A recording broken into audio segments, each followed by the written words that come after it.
Good morning, everyone, and happy Wednesday. It's March 5th and the 5th day of Ramadan. Yeah, Ramadan It's Kareem. flying. I know, right? You know, surprisingly, this is the first Ramadan I don't have coffee withdrawal symptoms. I'm not having any headaches. Same, but actually, I expected that this would happen, so I started switching to decaf early. Oh, Yeah. okay. This makes sense. So you started a week before Ramadan. Like, no. Maybe a year. Oh, maybe a year. I still want to go through this again, you know. She doesn't want to go through the headaches again, never again. And as always, we're up, we're early, and we're here to give you the top stories in the UAE. And our top story for today is... A man was arrested for animal abuse. And Dubai police arrest 9 beggars on Ramadan's first day in anti-begging campaign. And then the DHA's top tips for staying healthy and energized this Ramadan. And catch Ramadan fireworks at these 3 locations in Dubai. But first, today's rapid weather report. It's cloudy with a low of 21 degrees Celsius and a high of 28. And later on the show, we're going to be joined by Rita, Aoun. We're going to be answering all of your questions about a healthy Iftar and Suhoor diets. And our first story for today is, you were saying? Yes. So basically, if you haven't seen the story yesterday, it went really viral on Lovin Dubai's Instagram page, but a man was arrested for animal abuse.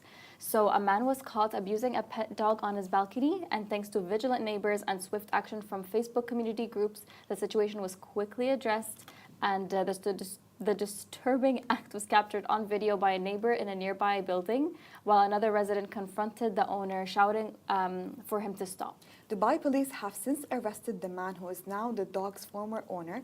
If you witness animal abuse, please contact the Emirates Animal Welfare Society at 50100054. When I watch this video, I can't believe this actually happened in Dubai. Dubai here has really strict laws on animal abuse.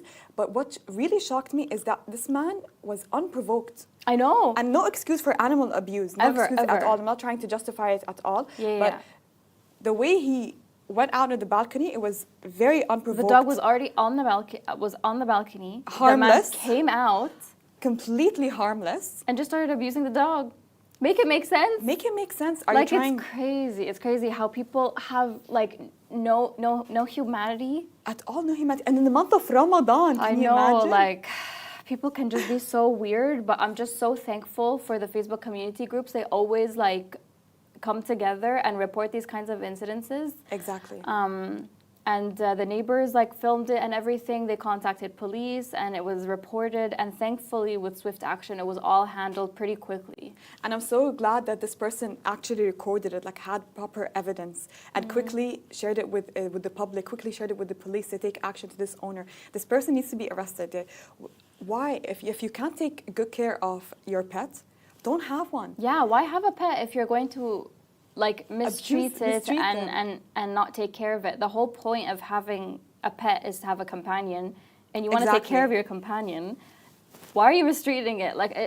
It baffles me, honestly. Same. You went out of your way to actually adopt this pet. You put in the effort, you put in the money, you put in the health insurance and everything that you have to take them to the medical, take care of them medical way, and you still abuse this cat. Are you trying to take your anger out of this I don't know, man. I feel like people do strange things sometimes, and especially in this situation. Obviously, there's no excuse ever, but this person was, very unprovoked. Very unprovoked, just... And I'm so glad that Dubai authorities stepped in, because obviously, there is no excuse for something like that to be going on. And obviously, if you see something similar happening, contact the Emirates Animal Welfare Society and report it to the police if you can. Dubai municipality can also step in depending on the situation. You can also always contact us, contact Facebook community groups, and get the word out so that action would be taken. And speaking of things that are not allowed here in the country, it's beggars. So Dubai police arrest 9 beggars on Ramadan's first day in anti-begging campaign. So Dubai police arrest 9 beggars, including 5 males and 4 females, on the first day of Ramadan as part of the ongoing Fight Begging campaign. This initiative, aimed at maintaining the city's dignified image, tackles both traditional street begging and online scams. Brigadier Ali Salim Al-Shamsi highlighted that begging is a criminal offense in the UAE, punishable by fines and imprisonment. The campaign also focuses on preventing exploitation, such as using children or individuals with disabilities to elicit sympathy. Residents are urged to report beggars via the 900 901 hotline, the Policy I app, or the crime platform? Honestly, this is something that we see all the time, and obviously, like Dubai police are constantly like making us aware that these are organized scams most of the time. Begging in either situation is illegal in the UAE. If you are having financial trouble or you know those kinds of troubles in general, you can always contact the authorities. You don't have to take the route of begging and everything because either way, it's illegal. And second of all, you might not be, like you as a person who's giving away money, you might not know that this is actually going to a larger scam operation sort of thing. 100%. And I understand that people in Ramadan want to give back, and giving is really important in the month of Ramadan, but it only should be through trusted charities. There are a lot of charities here available in the UAE that you can help through and you can donate. And Dubai police issued warnings before Ramadan: do not fall into those traps of beggars because they're usually big scammers. Yeah, that's 100% true. Like I feel like in the past few Ramadans, I remember writing stories where these people are actually really wealthy. Like they're caught with thousands of dirhams on them. You can only imagine what's like left at home. Like honestly, it's just part of a bigger like operation scheme and everything. These people are trying to take advantage of people's generosity, especially during the holy month. So don't fall victim to that. They're taking advantage of people's sympathies and during Ramadan. Exactly. Like don't fall for that. Most of the time it's a trap, and if people want to seek help, they can, and they have means to do that here in the UAE. And Dubai is really serious about keeping this reputation of the country as well as keeping it safe and organized. So if you see any beggars, please report back to Dubai police. Moving on to our next story, the DHA's top tips for staying healthy and energized this Ramadan. So the Dubai Health Authority has released key tips to help you stay healthy while fasting this Ramadan. Prioritizing sleep is crucial. Make sure to get at least 4 hours of rest before suhoor and avoid heavy meals before bed to prevent acid reflux. And staying active is just as important. Aim for 30 minutes of moderate exercise daily. And if you're looking to burn fat, the best time to work out is an hour before iftar. However, avoid exercising in direct sunlight to prevent dehydration. And when it comes to nutrition, hydration is key. Drink plenty of water between iftar and suhoor. Incorporate nuts and fish into your meals for a good dose of vitamin E, and steer clear of fatty foods and fizzy drinks. By following these simple steps, you can maintain your energy levels and make the most of the holy month. Do you follow any of those health tips? Be honest. I love the be honest comment. Okay, so one of the biggest comments is like rest, right? Yes. Like you're supposed to rest as much as not as much as possible, but when you can. Try, yeah. Because obviously, like a lot of people's like sleep schedules get a little bit messed up during Ramadan. Yeah. She's one of them, she'll tell you. So it's really important for you to rest and rest properly as well. Getting a good night's sleep is really, really important because it helps your recovery, helps your metabolism, helps a lot of things. I'm not a doctor. We're going to talk about that later, though.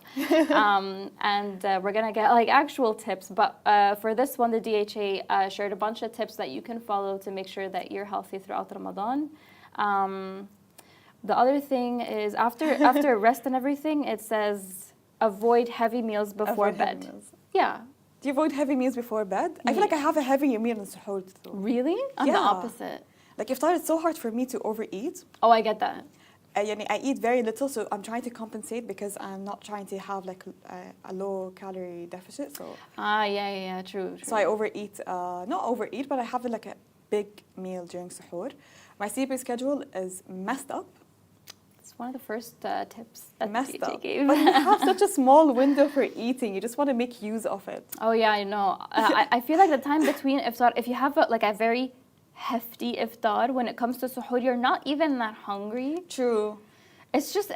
But you want to have the sweets, you want to have the desserts, you want to have There's so many good desserts during Ramadan. It's really hard to like stay on track if you want to be healthy. But are they healthy? We're going to find out with Rita Aoun. Yeah, I'm so excited for that, honestly, because you're like a lot of things change during Ramadan. Your whole routine changes. What you eat even sometimes is dictated. Less breakfasty kind of foods, I think. We go straight into the heavy main courses. So, and I think we eat a lot of oily foods and fatty foods, I think. And this is like one of their tips: avoid oily food and fatty food. Everything's fried. Everything is fried. And if it's not salty food that's fried, it's a dessert that's fried. So just atayef and stuff. Yeah. Honestly, it's one of those times where people just eat a lot of unhealthy stuff. But do try to take care of yourself. At least work out, maybe. At least work out. So 30 minutes of moderate exercise before iftar. Before or after, Rita will tell us, hopefully. Yeah, but if you're fasting this Ramadan, follow these tips. Follow these tips. DHA gave you a guideline, so follow those tips. Yeah. Moving on to our next story. Yeah, so catch the Ramadan fireworks at these 3 locations in Dubai. So every weekend in March, fireworks are going to light up across the city in celebration of Ramadan. On March 8th at 10 p.m., head to El Sif to catch the lights. And the following weekend on March 15th at 10 p.m. as well, the fireworks show will be held at Dubai Festival City Mall. And lastly, on March 22nd, there will be fireworks at Blue Waters Island. So what a way to end it. Yeah, I know, Blue right? Waters Island. It's going to be so pretty. But so, yeah, if you want to catch fireworks, a lot of people do here in Dubai. So every weekend in March, these 3 locations will have fireworks. So El Sif, Dubai Festival City Mall, and Blue Waters. What is your favorite place to watch the fireworks? Al Sif is very different because you can get to see 2 sides of Dubai, the old and the new Dubai. That's so true, but Blue Waters I feel will be my go-to because you can either see it from Blue Waters or from JBR. Okay, so you can see it from 2 locations. Yeah. So if you're here, you can still see it. If you're there, you can still see it. Yeah, exactly. Dubai Festival City is just a little bit out of my way. But yeah, so all 3 of them I think will be hosted at 10 p.m. on these weekends. We have the post up on Instagram in case you're forgetting the dates and everything. So if you want to catch the Ramadan fireworks. Ramadan and catch the fireworks in Ramadan. I know, I love that. And what a way to end it at Blue Waters, honestly. I know, right? It's going to be so grand. So pretty.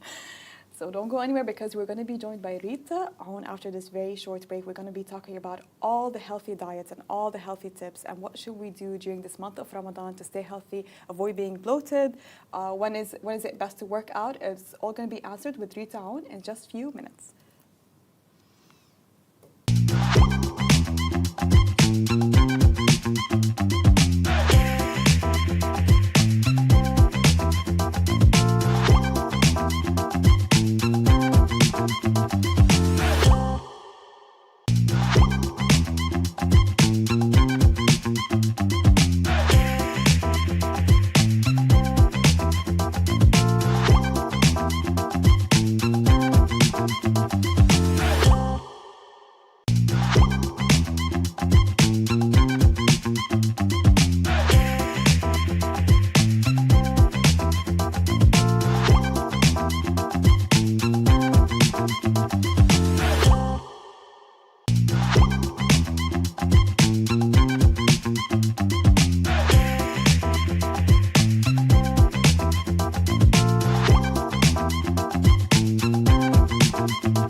Welcome back to Lovin Dubai show. Ramadan is here, and with it comes the challenge of maintaining a healthy and a balanced diet while fasting.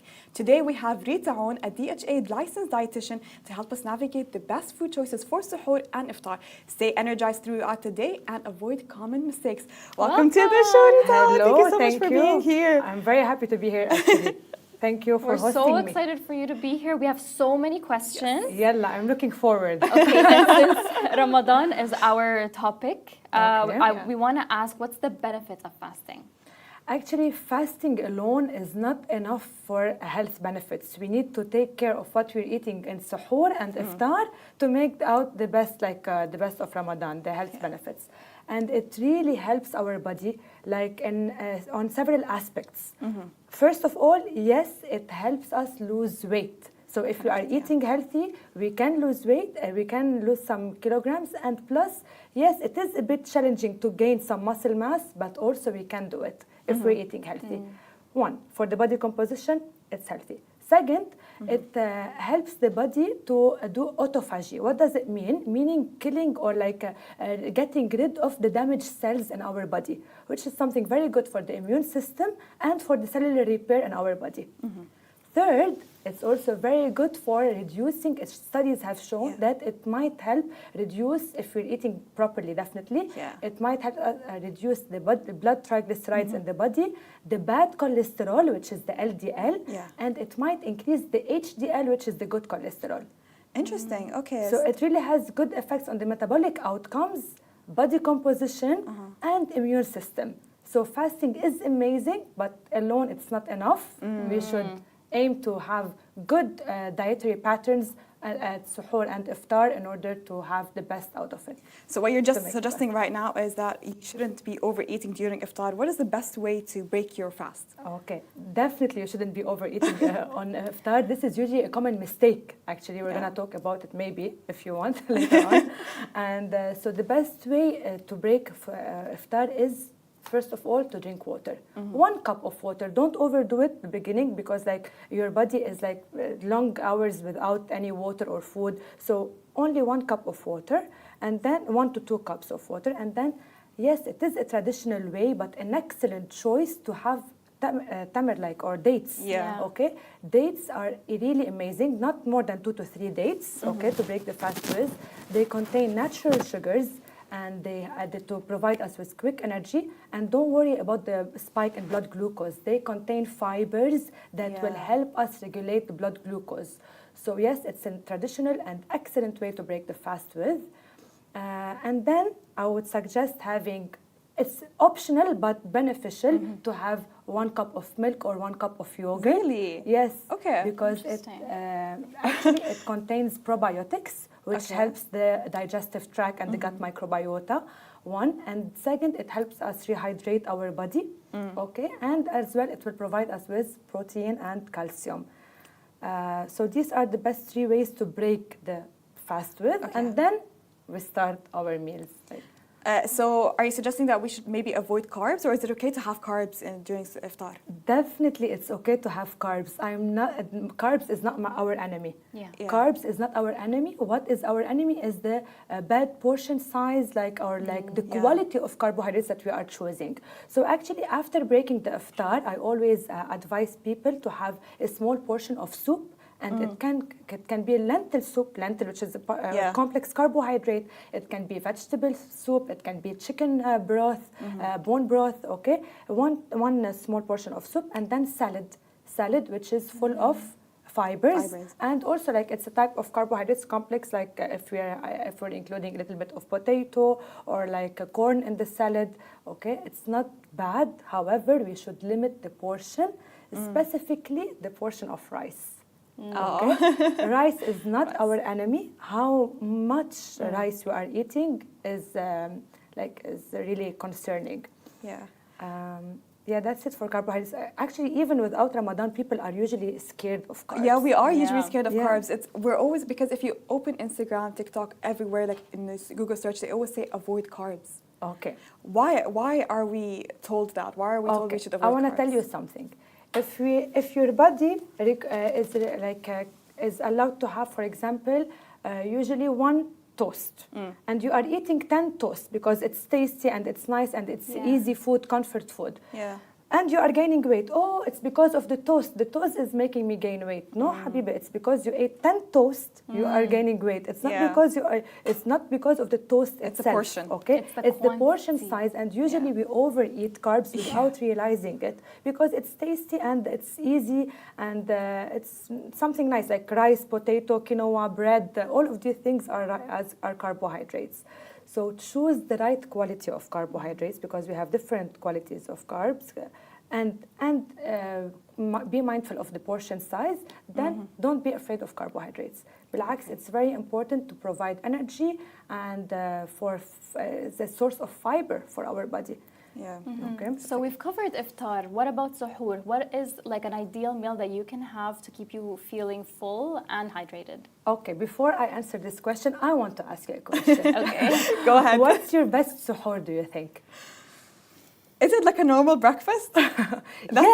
Yes. But I don't do that though. I don't do that. This is a common mistake of skipping suhoor. What about you? It's mostly breakfast foods, and there's always some sort of milk component, just so I make sure that I'm not feeling so thirsty in the morning. Amazing, actually amazing. I always advise something like with milk or yogurt, but it can be also something else. So usually what we say on suhoor is let it be aim for a light meal, but don't skip suhoor.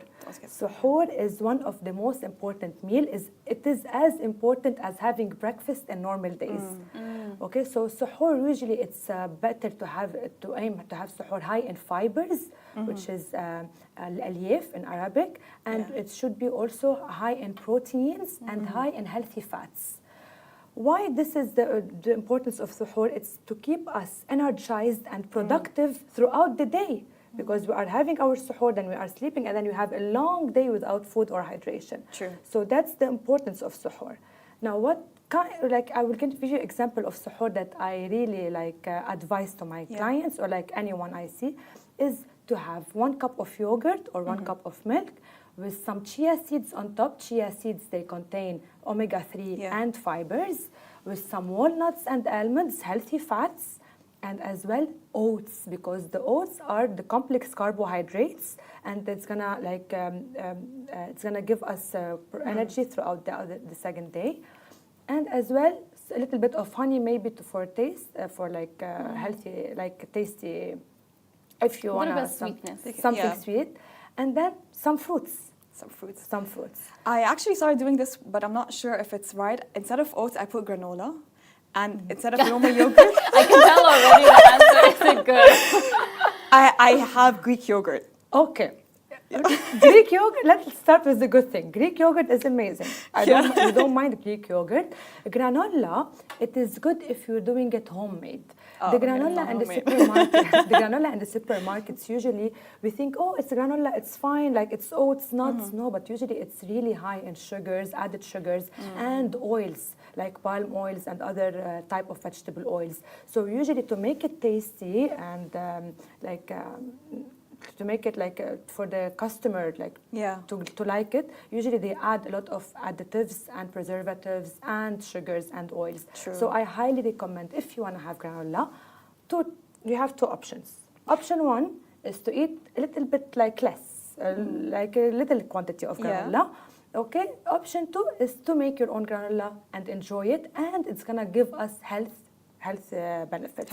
Okay, because all the components of granola, if they are homemade, oats, granola, maple syrup or honey, nuts, dried fruits, usually they are all healthy. But whenever it's pre-made and it's sold in the supermarket, most of the time it's added in sugars, loaded in sugars and in oils that we should avoid. Steer away from granola. don't just choose carefully, or actually read the ingredients properly. Okay, Yeah. just read the ingredients. Maybe there are some granola out there that are healthy. Yeah. Okay, so just read the the ingredients. ingredients. Make sure that in the ingredients there's no high fructose corn syrup, there's no added sugars, there's no vegetable oils or palm oil. Just make sure that you're getting the healthy version of granola. Same as peanut butter, no? Yeah, So true. peanut butter, you have options. You have one that is really like made from nuts and only nuts. And there's other one that are made from 10 ingredients, if you read the nutrition label. That's the importance of food labels and reading nutrition labels. Yeah. 100%. We have them for a reason. Yeah, maybe one day actually we can also discuss how to read a food label. Oh, yeah, we should. Because it's interesting. What's the biggest mistake you think people make during their, like, with their diet during Ramadan? I would say they eat quickly. Enjoy the meal with your loved ones. Eat slowly. Share stories. Love. Ramadan is not only about fasting food, and not eating or eating a lot. It's also about connection. Make some connection with your loved ones. Just enjoy, because otherwise, if you eat quickly, first of all, you might eat a lot of calories and you won't realize it. Second, you might have digestive discomfort, such as bloating, which is very common in Ramadan. Okay, so that's why chew slowly. Choose your plate to be small. So like this, you can every time you're gonna go and put some more food. Okay, and you feel like, oh, I'm eating a lot, even though it's like small plate size, so you're not eating a lot, but like you feel like you are eating a lot and you enjoy it more. You enjoy your food, yeah. We love food. It's amazing. Like everyone loves food, but choose your portion size. Like be mindful of your portion size. This is one of the mistakes. The second mistake is they don't drink water.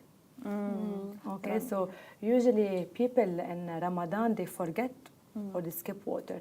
So actually the recommendations for water, like the National Academy of Medicine recommends everyone to drink, the woman to drink 2.5 liters per day, men to drink around 3.5 liters per day. And in Ramadan, the drinking should be the same as normal days. It shouldn't change, okay? True. So that's why people usually tend to forget, and they tend to be dehydrated or they feel fatigue, loss of concentration. It's because it's caused of the dehydration. So I would highly recommend people to drink water Drink properly. Also, directly for us, honestly. Literally, honestly, I feel like we miss that one as well a lot. So. Yeah. Yes, and actually, you know what? It's not only if you don't like water by itself. Try to include water-rich foods such as cucumber, tomatoes, watermelon, melon, milk or yogurt to stay hydrated. Okay, and avoid processed foods, sugary foods, spicy foods, caffeine. Masses guilty Okay, pleasure. I think you won't see me again. You will tell me, Habiba, Rita, bye-bye. Don't ever come again. Rita, we love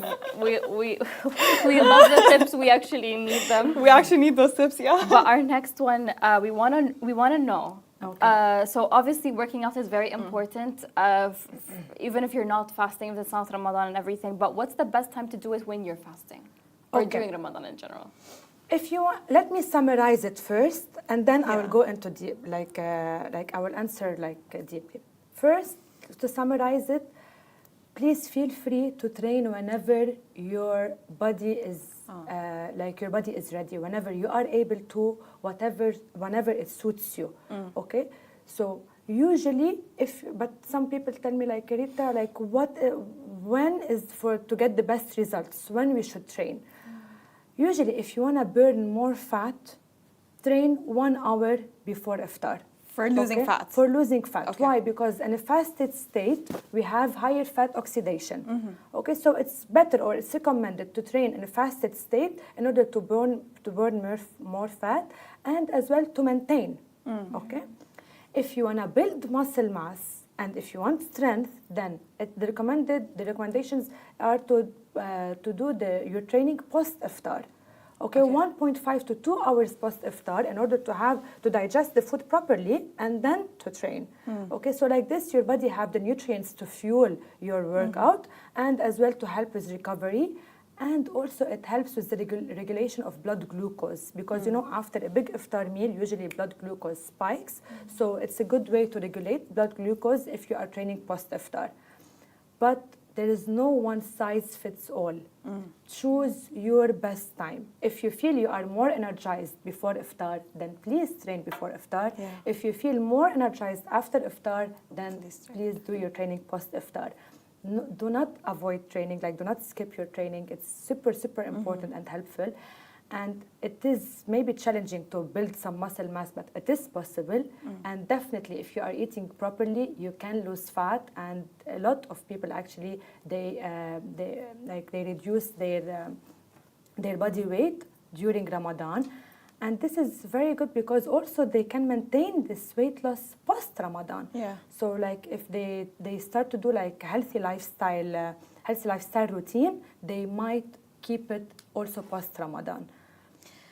Some people would, instead of going to the gym and carrying heavy weights, they'd go for a walk instead. Okay. So would you recommend that it's important to be carrying weights, or is it okay to, let's say, alternatively, cardio or going for a walk? Okay, it depends on your body goals. Like, what do you want? What do you want to achieve? If you want to gain some muscle mass, or if you want to maintain your muscle mass, then I would highly recommend lifting some weights. Okay, you can do also a light session before iftar with some weights. Okay, so it's like, and then directly like 1 hour before iftar, so like you can eat directly post the training, and then you can recover your protein, the muscles, yani. So this is a way. But if you want to only do walks, it's not bad. Walking is very good. It's like amazing. But I would always say that try to have some weights, like maybe do light exercise like Pilates, reformer. Also, they are kind of weight training in a way or another, so it's fine. So yeah, by the way, walking post iftar is also very helpful because it helps regulate blood glucose. So it's fine. Walking is fine, but if you can do some gym or like some weight training activities, it's also highly recommended. And people sometimes believe that their metabolism is affected during Ramadan, either it slows down or something. So would you say that that's factual? There's no studies that show that metabolism will reduce during Ramadan. So don't worry at all. Just eat and train and stay hydrated and sleep well. If you sleep well, you will help your metabolism and everything, okay, in order to keep your metabolism on the same side, and you're going to have a super healthy Ramadan, and actually it might give you some lifestyle changes. Sleep minimum 7 to 8 hours, okay? Oh. It can be divided. You're talking to somebody who just had a 3-hour sleep. Look, this is the best recommendations, but it can be divided before suhoor and after suhoor. Okay. It can be divided throughout the day. Have some naps during the day. Most people divide it in Ramadan. Okay, divide them, but like sleep is important as well, because also loss of sleep will affect our body composition and our metabolism and our productivity throughout the day. Interesting. So I can, if I nap for 3 hours, let's say, and I slept for 3 hours, is that fine? Fine. I wouldn't recommend. This is not the best option. But it's okay.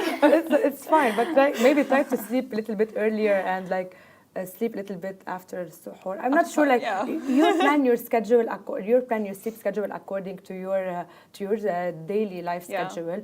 But try to get as much sleep as you can. And I know it's challenging sometimes in Ramadan because like work and the life that we're living, as much as you can try to accommodate it. What we see usually on iftar tables, drinks like Amaruddin, Vimto, Tango, and stuff like that. Do you think we should avoid that, or is it okay to have a drink or two? From time to time. You're asking the wrong person because for me, like juices are a no.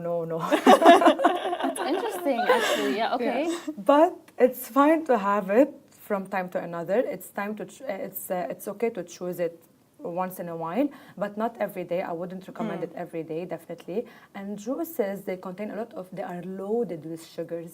They are very low in fibers. They spike our blood glucose. They don't give us like really the benefits of hydration like water or like milk or yogurt.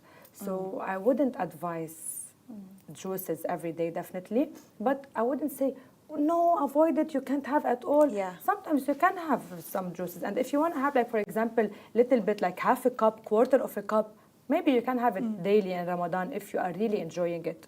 Okay, but I wouldn't advise it like specifically 1 cup daily. No, like I would rather say like eat fresh fruits. Eat watermelon, eat melon by itself, eat some grapes, strawberries, berries, antioxidants, full of fibers, rather than choosing juices. What about freshly squeezed juices? Same. Same applies. That's I interesting. thought you were asking the wrong person because like for me like, but also freshly squeezed juices. What's happening is, for example, the orange. Whenever we squeeze the orange, we are removing we're not using the white part on the القشرة, like On the peel. peel. Peel, yeah. Okay.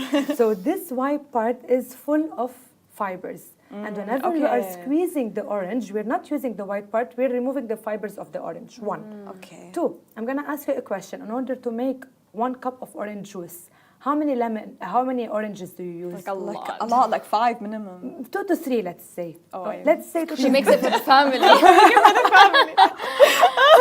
Let's say 2 to 3. Okay. Let's do 60 times 3. 60 calories times 3, because 60 calories is 1 orange. Times 3 is like around maybe 180 calories. So instead of having 1 orange and feeling full and getting the benefits of fibers and vitamins, we are drinking 180 calories, okay, instead of 60, without getting any fibers, and it will peak our blood glucose.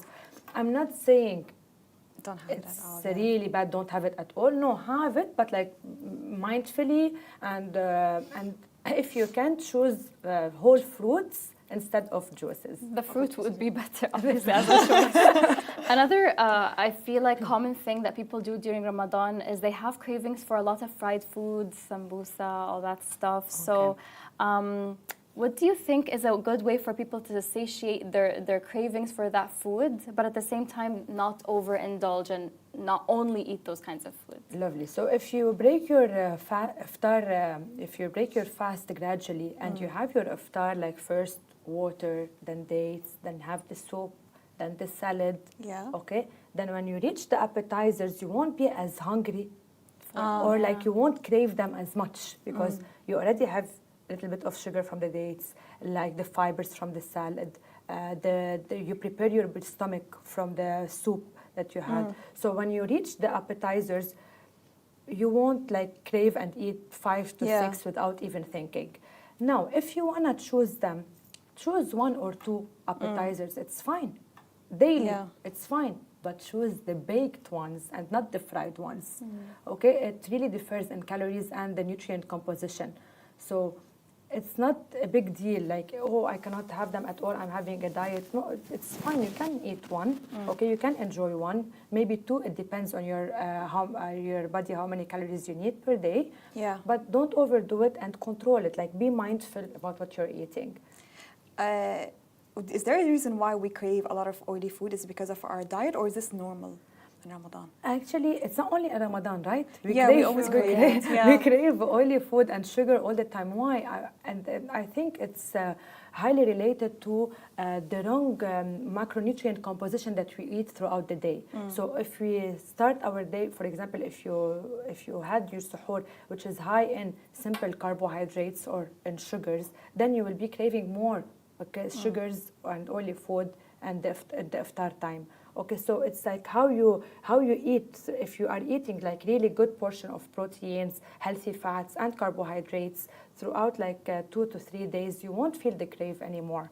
It's all about what you are eating throughout the day that will lead to craving, yes or no.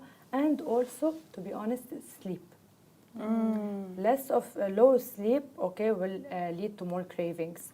So that's why it's very important to sleep properly, stay hydrated, and eat properly. And train well. Don't forget to train. If someone is feeling extremely tired or weak while they're fasting, is there something that they could do with their diet to make sure that that doesn't happen? First, I would say if someone is feeling tired during Ramadan, what might be the reason? Directly, I might link it in my head, dehydration. Dehydration, true. Okay, so First of all, I would say stay hydrated and drink properly. Like start your iftar with 1 to 2 cups of water.